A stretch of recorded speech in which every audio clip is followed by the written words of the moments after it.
Welcome to the Boiling Point. We're going to be talking with Steve Taylor today. You know it's cold outside and you're going to maybe get a rental boiler because that's typically when things go down. That's when they break. It's freezing and the boiler goes down and you need a rental boiler. Well, we just happen to have a brand new 82,500 pound per hour water tube boiler that we are testing, that we just got, and I thought it'd be a great opportunity for Steve and I to talk a little bit about freeze protection and the things that you actually need to insulate to make sure that this thing doesn't freeze up like a popsicle. So, Stephen, why don't we start with the boiler's hot, so why in the world would it freeze? Anything that doesn't have water flowing through it is going to freeze up. Blowdown line here on the bottom, you would think that that line would not freeze up, but it's hooked right to the drum. It's got 300 PSI or whatever the boiler's operated at, but it will freeze up hard as concrete. You have to, and you can't just insulate it. You've got to heat trace it as well, because the insulation is only good as long as it's hot. If something happens, the boiler goes down, and you don't have that heat in there anymore, before you can get it going again, whatever, it's going to freeze up and bust. You have to heat trace it and insulate it as well. And let's talk a little bit about the heat tracing. We typically will use electric heat tracing on all this stuff. You can use steam heat tracing if you have a separate source for steam. So say that you have two boilers sitting side by side, or you're tying into a plant that has boilers that are operating, you're just supplementing that plant. You can tie into the main steam header, come out, and what they'll typically do is run tubing around that piping, run steam through it, put a trap on the end of it, and then insulate that piping, and that will work. But if this boiler is your only source of heat, you can't use steam. If it goes down in the middle of the night, in the middle of the day, whatever it is, you lose your steam source, you lose your heat tracing, everything freezes up, so you have to use electric when it's the only boiler you have. Yep. So look at the lines up here, those black pipes that are coming from the top, that's for the level transmitter. That all has to be heat traced and insulated. It's a dead line, what we call a dead line. It has no flow through it. It all has to be done. Same thing with the other line that's coming to these pressure switches. All of that has to be heat traced and insulated. The stainless steel line that's going across the front, that's feeding those pressure switches on the front and the pressure gauge. Every bit of that has to be heat traced and insulated all the way up to the controls. So the controls and everything, I mean, because obviously the boiler's running, and all of a sudden the control lines could just freeze. They'll freeze up and they'll give a false signal to the boiler stating that it's either satisfied its pressure, and if they freeze up and they build pressure in that control, it'll satisfy it and shut the boiler down, or it'll say that it hasn't been satisfied when actually the boiler pressure continues to rise and the pressure switch doesn't verify that, and the boiler will continue to run until you pop the relief valve. So you've got to keep those thawed out. Well, we've moved around to the other side of the burner and we actually have our water column drains. How about this? Does this need to be insulated? Yeah, same thing. Everything from the bottom of this valve all the way up. You have the water column itself up there. The top pipe up there is steam, so you don't have to worry about it. The bottom pipe all the way to the drum will have to be heat traced and insulated because, again, it's a dead line, has no flow through it, so all of those have to be heat traced and insulated. Over here, we actually got some main power coming in, but let's talk about the front of the burner and shelter. Yeah, and all of these are all watertight, so we don't have to worry about water getting in them. But here's what we tell customers all the time. Yes, this is designed to operate outside. It'll sit out there and run in a rainstorm. But if this boiler fails and your electrician has to get into that panel and it's raining, he's not going to open the panel up. Yep. Just that plain and simple. So at the very minimum, put a rain shelter over the front of this burner to keep the rain off of it. If it's going to be there for a long time, then I would go ahead and put a complete enclosure over top of it, enclose it, seal it all the way to the boiler, seal it up, put heaters in here, then you don't have to heat trace and insulate anything. Then when the operator's out here working on it, doing whatever he's doing, he's in a comfortable setting. He don't have to be out there when it's 10 below zero and wind blowing and snowing. And that's good advice. I remember in New York that they put those shelters on there. It makes a big difference. Makes a big difference.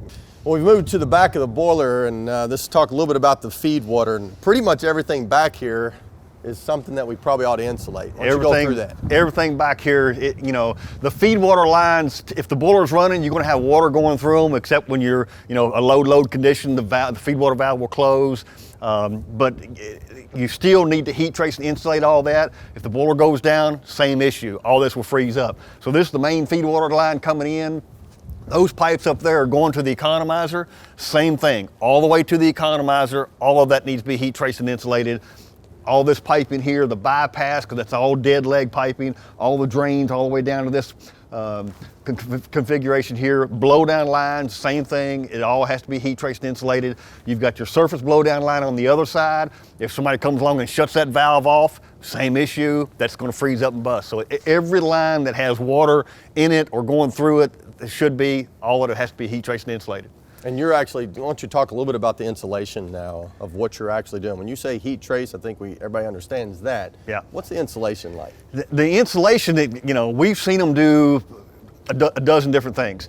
Typically, it's a fiberglass wrap insulation, and most of the time they'll put an aluminum jacket on it. If it's a real short-term job, they'll wrap it in visqueen, which is just plastic, and wrap it in duct tape and leave it. I mean, if we're out here at midnight, 2 o'clock in the morning, we're not gonna wait for a contractor to come in and put aluminum casing over top of that insulation. We're gonna do whatever we have to do to keep it, you know, keep it warm, keep it from freezing, and that means doing whatever we have at hand. Most of the time, if it's going to be there for very long, they'll go ahead and put an aluminum jacket on it, make it look nice and neat. That seals it up, that keeps the water out of the insulation so it doesn't waterlog. Just does a good job for them. There's times when we actually come to the site that we don't just have the boiler, but we actually have maybe a mobile deaerator trailer, and there's a water softener in there. Yeah. Maybe just touch on that. And you have the same issue with it. The water coming from the plant to that mobile deaerator trailer, that water line has to be heat traced and insulated. The water line coming from the deaerator to the boiler, which is what we have here. We've got a mobile deaerator system set up here, and the line coming from it, that entire line has to be heat traced and insulated. The other thing you have to be careful of is inside that DA trailer, even though there's a heater in there, if you have sub-zero temperatures, that heater is not enough to keep that water softener from freezing up. So take that into account as well. If you're going to be in, you know, up in North Dakota in the middle of the winter, you're going to have to put some extra heat in there, or heat trace and insulate, do something to overcome those ambient temperatures don't have enough heat in there to take care of it.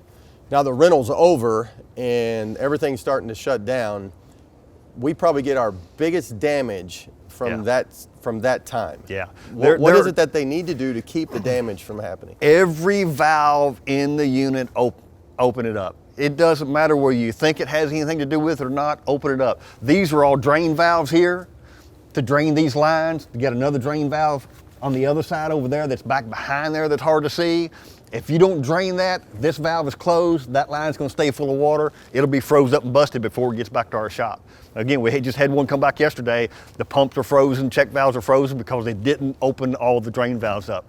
In those deaerator trailers, there's probably 30 drain valves in there that have to be opened. The water softener's got all kinds of little petcocks on it, and you just really have to go through there with a fine-tooth comb. Our technicians, when they do the startup, they'll take those operators through that, say, hey, when this job is over, here's all the valves you need to open.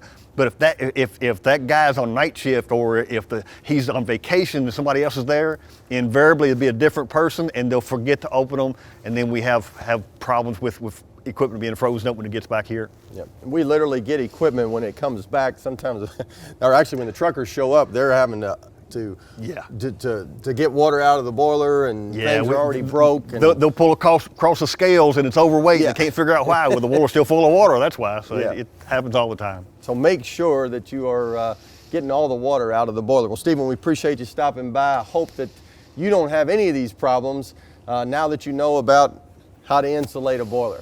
And we'll see you next time on the Boiler Report.